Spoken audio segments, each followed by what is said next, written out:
कोई बंदा सी ना, ਉਹਨੂੰ ਪਿੰਡ ਦੇ ਵਿੱਚ ਝੁੱਡੂ ਕਹਿੰਦੇ ਸਨ। ਉਹਦੇ ਕੰਮ ਹੀ ਇੰਜਦੇ ਸਨ ਤੇ ਪਿੰਡ ਦੇ ਵਿੱਚ ਨਾ ਸਾਰੇ ਉਹਨੂੰ ਫਿਰ ਝੁੱਡੂ ਝੁੱਡੂ ਆਖਣ ਲੱਗ ਪਏ। ਇੱਕ ਦਿਨ ਬੈਠਾ ਸੋਚਣ ਡਿਆ ਆਂਦਾ ਯਾਰ ਇੱਥੇ ਤੇ ਕੋਈ ਇੱਜ਼ਤ ਕੋ ਨਹੀਂ, ਹਰ ਬੰਦਾ ਮੈਨੂੰ ਝੁੱਡੂ ਝੁੱਡੂ ਕਹਿੰਦਾ ਹੈ। ਕਹਿੰਦਾ ਕਿਉਂ ਨਾ ਮੈਂ ਕਿਸੇ ਹੋਰ ਪਿੰਡ ਟੁਰ ਜਾ ਜਿੱਥੇ ਕੋਈ ਮੈਨੂੰ ਜਾਣਦਾ ਹੀ ਨਾ ਹੋਏ। ਚਲੋ ਇਸ ਨਾਂ ਤੋਂ ਤੇ ਜਾਨ ਛੁੱਟੇਗੀ ਨਾ, ਜਿਵੇਂ ਬਾਬਾ ਬੁੱਲੇ ਸ਼ਾਹ ਨੇ ਫਰਮਾਇਆ ਸੀ ਨਾ, ਚੱਲ ਬੁੱਲਿਆ ਚੱਲ ਉੱਥੇ ਚੱਲੀਏ ਜਿੱਥੇ ਹੋਣ ਹੀ ਸਾਰੇ ਅੰਨੇ, ਨਾ ਕੋਈ ਸਾਡੀ ਜ਼ਾਤ ਪਛਾਣੇ ਨਾ ਕੋਈ ਸਾਨੂੰ ਮੰਨੇ। ਇਹੋ ਹੀ ਸੋਚ ਕੇ ਉਹਨੇ ਫੈਸਲਾ ਕੀਤਾ ਕਿ ਯਾਰ ਪਿੰਡ ਹੀ ਬਦਲ ਲੈਂਦੇ ਆ। ਅੱਛਾ ਇੱਕ ਦਿਨ ਸੁਬਾਹ ਉੱਠਿਆ, ਸਾਰਾ ਸਮਾਨ ਕੁੰਜਿਆ ਤੇ ਟੁਰ ਪਿਆ। ਟੁਰਦਾ ਰਿਹਾ। ਸਵਾਰੀਆਂ ਹੁੰਦੀਆਂ ਕੋਈ ਨਹੀਂ ਹਨ, ਲੋਕ ਜ਼ਿਆਦਾ ਪੈਦਲ ਸਫ਼ਰ ਕਰਦੇ ਹਨ। ਖੈਰ ਚੱਲਦਾ ਇੱਕ ਜੰਗਲ 'ਚ ਰਾਤ ਪੈ ਗਈ। ਰਾਤ ਉਹਨੇ ਜੰਗਲ 'ਚ ਹੀ ਗੁਜ਼ਾਰੀ। ਅੱਗੋਂ ਦਿਨ ਚੜ੍ਹ ਗਿਆ ਤੇ ਥੋੜਾ ਸਫ਼ਰ ਕੀਤਾ ਤੇ ਨਾਲ ਹੀ ਇੱਕ ਪਿੰਡ ਸੀ, ਉੱਥੇ ਪਹੁੰਚ ਗਿਆ। ਹੁਣ ਭੁੱਖ ਬੜੀ ਲੱਗੀ ਹੋਏ ਉਹਨੂੰ।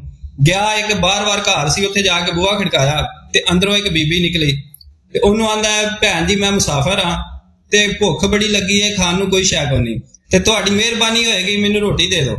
ਪੁਰਾਣੇ ਦੌਰ ਸਨ, ਲੋਕ ਬੜੇ ਚੰਗੇ ਹੁੰਦੇ ਸਨ।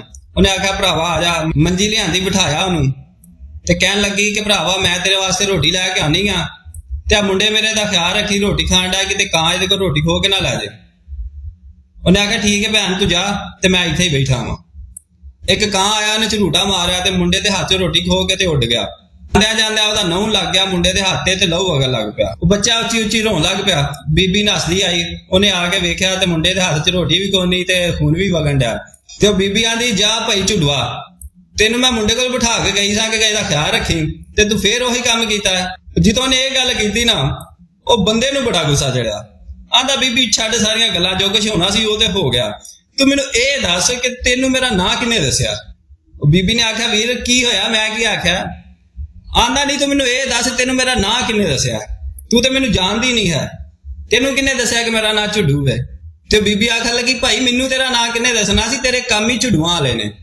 ਤੇ ਇਸ ਵਜ੍ਹਾ ਤੋਂ ਕਹਿੰਦੇ ਨੇ ਕਿ ਬੰਦੇ ਦੀ ਜਿਹੜੀ ਪਹਿਚਾਣ ਹੈ ਨਾ, ਉਹਦੇ ਲਿਬਾਸ ਤੋਂ ਜਾਂ ਸੂਟ ਬੂਟ ਤੋਂ ਨਹੀਂ ਹੁੰਦੀ।